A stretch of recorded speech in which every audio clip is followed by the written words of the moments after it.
Welcome to Paving Our Path. Imagine it's your first day of high school. You've been a troubled kid in the past, but this year you're coming to high school with a brand new attitude. You're looking to make a change. You walk into high school, you're feeling excited to start new, and then you're immediately, when you step in, the principal calls you to the office. You get into his office, and he sits you down and he says, listen, we know what you've done in the past. We know what you did 2 years ago on that field trip. We know what you did last year in camp. And at that moment, the details aren't discussed. Both you and the principal know exactly what you're talking about, but yet you guys don't talk about the details. The question is why? What are we avoiding? Why aren't they talking about the details? I think the answer can be found in this week's Parsha. The very first pasuk of Devarim says, Ela Devarim asher diber Moshe el kol Yisrael be'evar Yarden.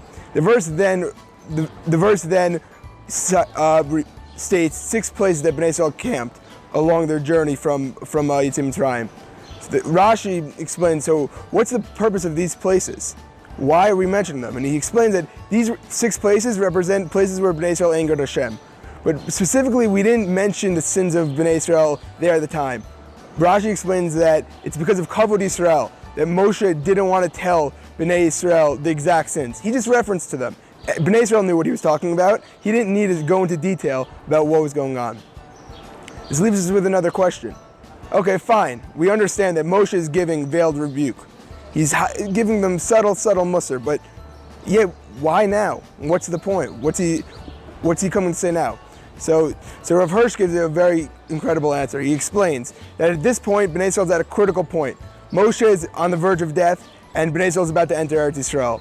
Rav Hirsch explains that this generation was a brand new generation. This wasn't the same generation that left Yitzim Mitzrayim. They were now going to face many challenges they never faced before. No longer was Hashem going to be there to provide them for everyday miracles like the Yam Suf, Man. They're now going to be their own governing people. They're going to have to work the land. They're going to have to set up governments. They're going to have a court system. They're not going to be able just to rely on Hashem anymore.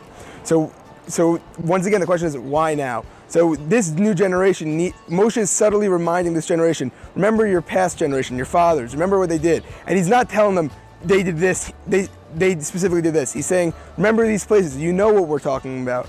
And once you understand this idea, then you can realize that you're moving forward. You're a new generation with a new goal. You're supposed to be Am Yisrael, land of Eretz Yisrael. And you can't go back to the way your forefathers were. And even if you did, as big as the temptations were, you gotta resist the temptations. And I'm reminding you here, before we go in, that these sins were the downfall of your forefathers. So you guys gotta remember these sins. There you are, sitting in the principal's office.